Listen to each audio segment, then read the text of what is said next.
Chapter 9 Blazing King Can's breeches, cried Mordred. He turned and fled into his office. Wiglaf, Angus, and Erica came after him.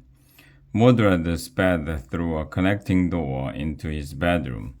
The others followed. A gold-trimmed suit of armor stood at the head of a fancy red bed. Mordred jumped under his covers. He cradled his bear in his arms. "Everything will be all right," he whispered to his bear. "Yes, it will." A wide-eyed Lady Lobelia rushed in. She was wearing a fuzzy yellow robe. "Is the sky falling?" she cried. "Have the peasants revolted? What in the name of St. George's moustache is going on out there?" "It is Herbert Dungenstone's ghost, Auntie," said Angus. "He is tearing down our school." "But why?" said Lobelia. "He helped to found the DSA. Isn't that right, Maudie?" "It's a long story, sister," Mordred said quickly. "The point is the knave is after my gold." He sat up in his bed. "Let us flee, Lobelia. You and me, I will pick up my gold, and we will hit the road." Lobelia folded her arms. "No," she said. "I put the good of the school before my own good, or yours, Maudie." "Oh, bother." Mordred sank back against his silken pillows. "We must get rid of this ghost," said Lobelia. "I'll go get some garlic." "That's for vampires, Auntie," said Angus.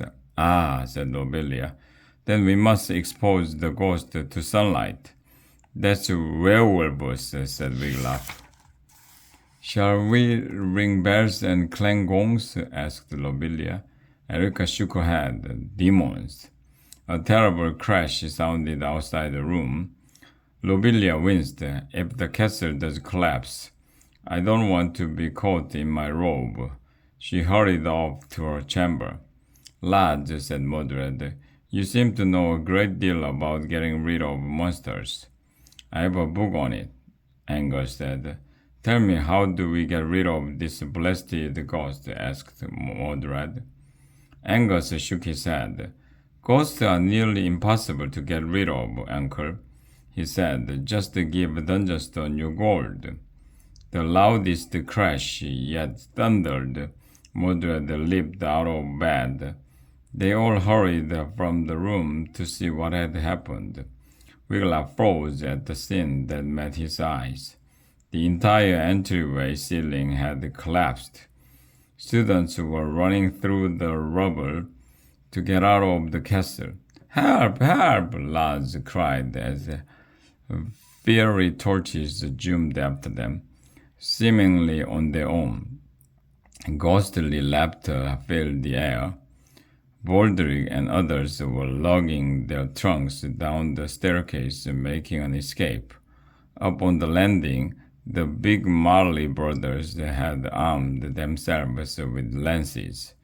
"Which way did he go?" called Barley. "We will get him," called Charlie. "We will whack him," called Farley. "We will run him through," called Harley. A stream of DSA lads and teachers were running out to the castle yard. "They're heading for the gatehouse," cried Erica. "But the drawbridge is up. There is no way out of DSA except swimming the moat," cried Wiglaf. "Ugh," said Angus. "It's full of ears and much scarier than any ghost." "Come on," said Erica, and they all ran into the castle yard. The headmaster came too, lugging his teddy bear. In the moonlight, Wiglaf saw a few brave lads holding their nose and jumping into the moat. "Where is that ghost?" bellowed Mordred. "Just let me get my hands on him." "Right here," cried Dungenstone, and he appeared, glowing against the starry sky. The red brew still slashed around in his gut. "Help! Help! A ghost!" bawled lads and teachers alike. Many ran back into the castle. This is the tip of the iceberg, said the ghost of Herbert Dungerstone.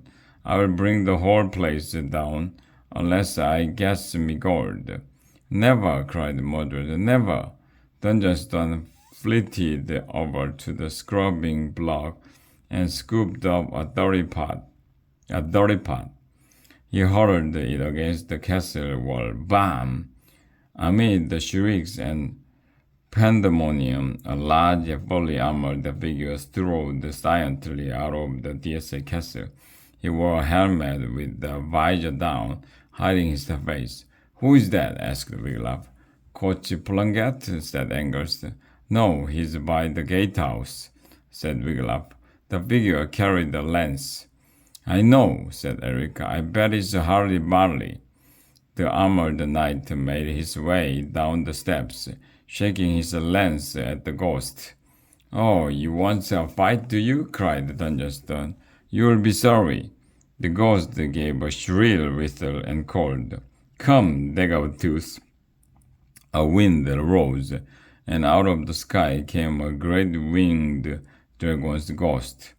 Students and teachers screamed in fear. They ducked, covering their hands.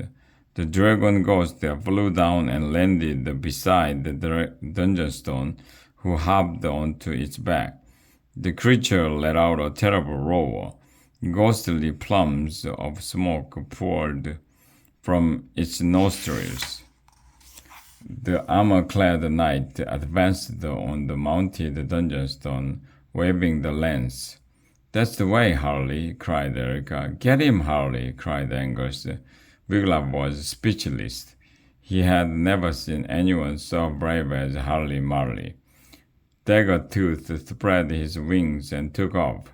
He swooped down so that Dungerstone could take a whack at the knight with his sword. Harley dodged the first blow, but not the next.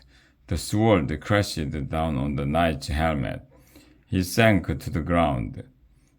The dragon ghost slowly circled above, and Dungerstone laughed. Anyone else wants to fight? He cried. No, no, cried the students. Yes, cried Mordred. Go on, pupils, fight him, drive him away. Wiglaf, Angus, and Erica ignored Mordred and ran to the fallen knight. Help me get his helmet off, said Erica. Angus and Wiglaf took hold of the helmet, too. They pulled and wiggled, and at last it popped off. Egad, cried Angus. Jones, cried Erica. Wiglaf stared it all. The brave student wasn't Harley Marley, after all. Wiglaf was staring down at the face of Janice through the bottom. Her lips curved up in a strange smile. Her eyes were shut. She was out cold.